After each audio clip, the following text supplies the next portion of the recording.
It was early morning when I paddled out of the New York boat basin. Television cameras whirred, crowds lined the deck. People shouted encouragement as I climbed into the boat. Well, was this the first time anybody has done anything like this? This was the first time, Muriel. My wife and daughter sat beside me, and everybody wanted to know exactly what I was planning to do and why I was planning to do it. For 40 days and nights, I paddled along this intracoastal waterways. Now, I chose the kayak because it's a tremendously seaworthy vessel.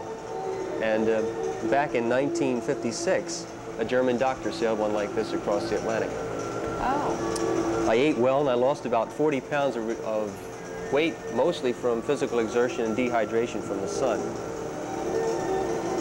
Spoke to people along the way, trying to get their opinions of what could be done to improve the waters and the condition of the waterways. Were many of them cognizant of this problem? Yeah, more or less, really. And doing nothing about it? Well, you met all kinds of interesting people on this trip. On this trip, for instance, I found I was almost worshipped by the natives. But I was on the water for almost 2 months, and my loneliness seemed to increase as I traveled down the intracoastal. Oh, that's a fabulous shot. What did they feel? What did they do in the Queen Elizabeth there? Well, she was stationed at that place for a while.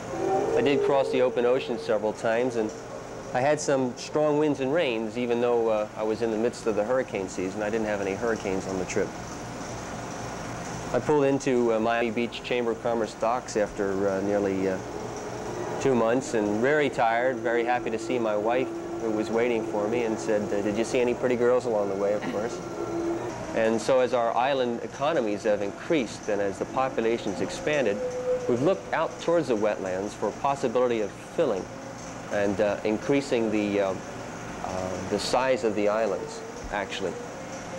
You find many sounds like these all along the intracoastal waterway. And of course, as we built and filled, the population increased and more people came and more signs were put up. And then there were people who, of course, would neglect or maybe even rebelliously defy some of the signs that were placed in the areas. The fact remains that beach after beach and most of the Back Bay shorelines continue to look very much as you see in this area here. Where is the pride? That's the thing, the pride.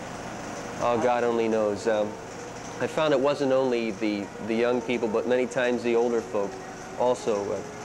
Sport fishermen.